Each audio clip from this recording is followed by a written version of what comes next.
మీ అందరికీ కూడా ప్రభు అయిన యేసుక్రీస్తు ప్రభు నామంలో శుభాభివందనాలు తెలియజేస్తూ ఉన్నామండి. ఈరోజు యేసుక్రీస్తు ప్రభువారు ఒక గాడిద పిల్ల మీద ఆయన దాని మీద ఎక్కి ఒక 2 ప్రాంతాలు తిరిగినటువంటి రోజు ప్రియమైన దేవుని బిడ్డలారా. అయితే యేసుక్రీస్తు ప్రభువారు గాడిద పిల్ల మీద ఎక్కి రావడానికి గల కారణము ఏంది అనంటే,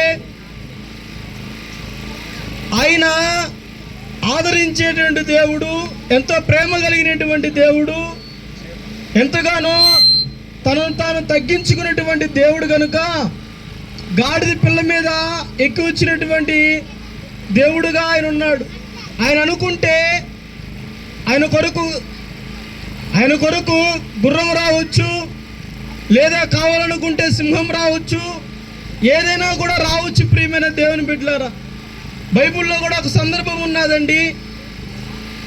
తన సేవకుడు వెళ్ళేదానికి ఏ వాహనము లేనప్పుడు అగ్ని రథాలను అనగా అగ్ని గుర్రాలను పంపించినట్లుగా బైబిల్ గ్రంథంలో రాయబడి ఉంది.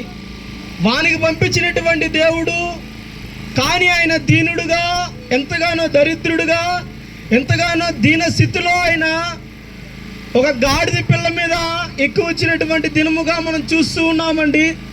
అయితే ఆయన రావడానికి గల కారణము, తనను తాను తగ్గించుకొని ఈ లోకానికి మనందరి నిమిత్తము, బైబిల్లో ఒక మాట రాస్తుందండి, మీరు ఎట్టివాడై ఉన్నారో నేను కూడా అట్టివాడై ఉన్నాడన్నాడు ప్రభువారు.